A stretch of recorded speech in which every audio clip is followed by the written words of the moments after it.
Alors, mesdames, messieurs les membres de l'AFCAS, chers collègues et invités, chers amis, bonjour à tous et bienvenue pour cette journée AFCAS qui, chaque année, nous réunit autour des métiers de la canne à sucre. Merci à vous d'avoir pris le temps de participer à cette journée, malgré une actualité très chargée et qui aurait pu ouvrir à bien d'autres occupations ou pensées. Mais c'est aussi bien de rester les pieds sur terre, de parler des vraies préoccupations qui nous impliquent, nous et tous ceux qui sont acteurs de la filière sucre. Et c'est de cela dont nous allons parler. Alors notre programme d'aujourd'hui nous amènera à parler de nos environnements. Le premier est comme souvent l'environnement économique. Olivier Crassard, que vous connaissez bien désormais, va nous brosser un état du panorama du marché mondial du sucre. À la différence de l'année dernière, nous verrons s'il y a de la place pour un petit peu d'optimisme. En effet, pour la première fois depuis 5 ans, la consommation excède la production.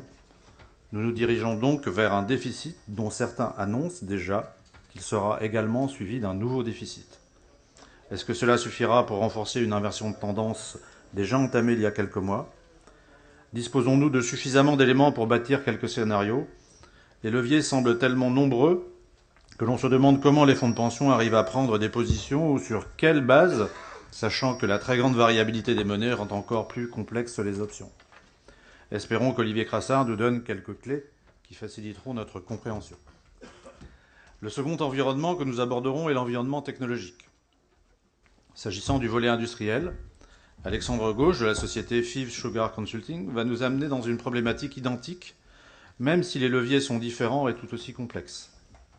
Quelle est la définition de la meilleure configuration pour un atelier ou une usine, ainsi que la définition des meilleures options de conduite? Comme il le soulignera, la multiplicité des configurations et l'interaction des différents paramètres entre eux ne facilite pas la définition simple des optimums au niveau technico-économique. C'est ici que le numérique a naturellement trouvé sa place comme une aide à la décision, capable de modéliser les effets des investissements, mesurés aussi bien en termes de production qu'en termes financiers. À l'appui de sa démonstration, Alexandre Gauche nous donnera les exemples de 2 sites sucriers, celui de Banjok au Cameroun et celui de la Baraque à Maurice. Pour ce qui est du volet agricole, Thibaut Virbounex nous dira de quelle façon le numérique est déjà au service de l'agriculture cannière. Le numérique vient progressivement au cœur de nos activités agricoles grâce aux nouvelles technologies. De nombreux outils et applications ont été développés afin d'améliorer la productivité agricole, par exemple par l'optimisation des intrants et des consommations. Il en est de même pour le guidage assisté par GPS sur la plupart des engins agricoles. Thibaut Virbounex nous dressera un premier état des lieux en nous présentant les solutions déjà utilisées dans certains complexes sucriers. Le troisième environnement que nous aborderons est plus récent. C'est celui lié à la responsabilité sociale des entreprises, la RSE. Cette responsabilité des entreprises vis-à-vis des effets qu'elles exercent sur la société nous est apparue il y a 1 an comme un thème majeur pour l'ensemble des acteurs de la filière. Un groupe de travail s'est ainsi constitué. Il a rassemblé des compétences très variées en provenance d'origines géographiques très diverses et s'est réuni tout au long de cette année. Ce groupe de travail viendra vous présenter un état des lieux et ses recommandations en termes de gouvernance, de social, de sociétal et bien entendu d'environnement.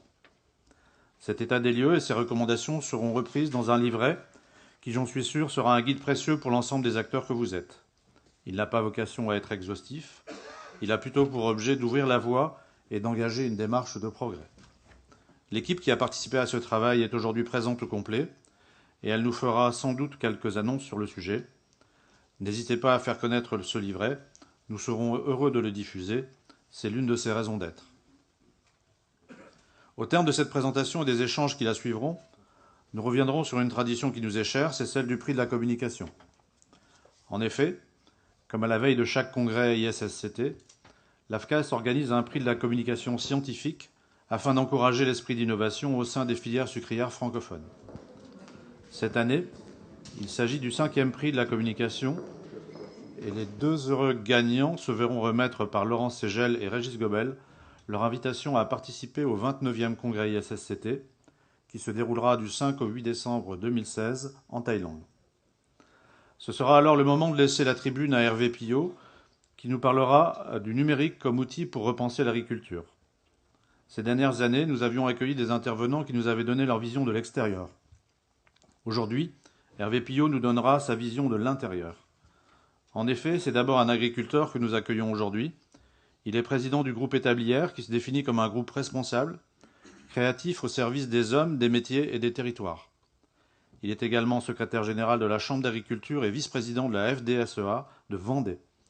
C'est un militant actif de la cause agricole, à l'écoute des hommes, de la nature et du monde, et il essaye de se projeter dans la société du futur. Il vient de publier un ouvrage intitulé Agronumericus, l'Internet est dans le prêt. Ce livre est une note d'espoir, car en dehors des gains de performance productive, l'idée principale en est que l'agriculture numérique va avant tout permettre aux agriculteurs de participer à la valorisation de son environnement plutôt qu'à sa destruction. Voilà donc peut-être le dénominateur commun à notre journée.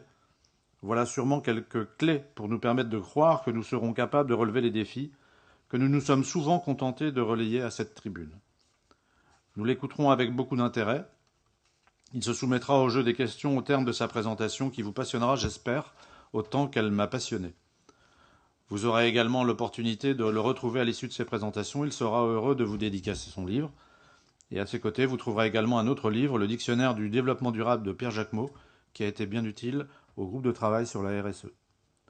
Pour conclure, comment ne pas dire un petit mot sur la COP21 qui vient de se terminer et qui a débouché sur un accord historique pour les uns ou sur une synthèse à minima pour les autres. En ce qui me concerne, j'y vois le signe d'une prise de conscience et le début d'une nouvelle histoire que les générations futures écriront. Comment exprimer mieux ce que je pense qu'en reprenant la citation de Sarah Singla, qui ouvre le livre de Hervé Pillot. Il faut arrêter de regarder derrière en se demandant pourquoi. Il vaut mieux regarder devant en rêvant et en se disant pourquoi pas. Bonne journée à toutes et à tous. Je vous remercie.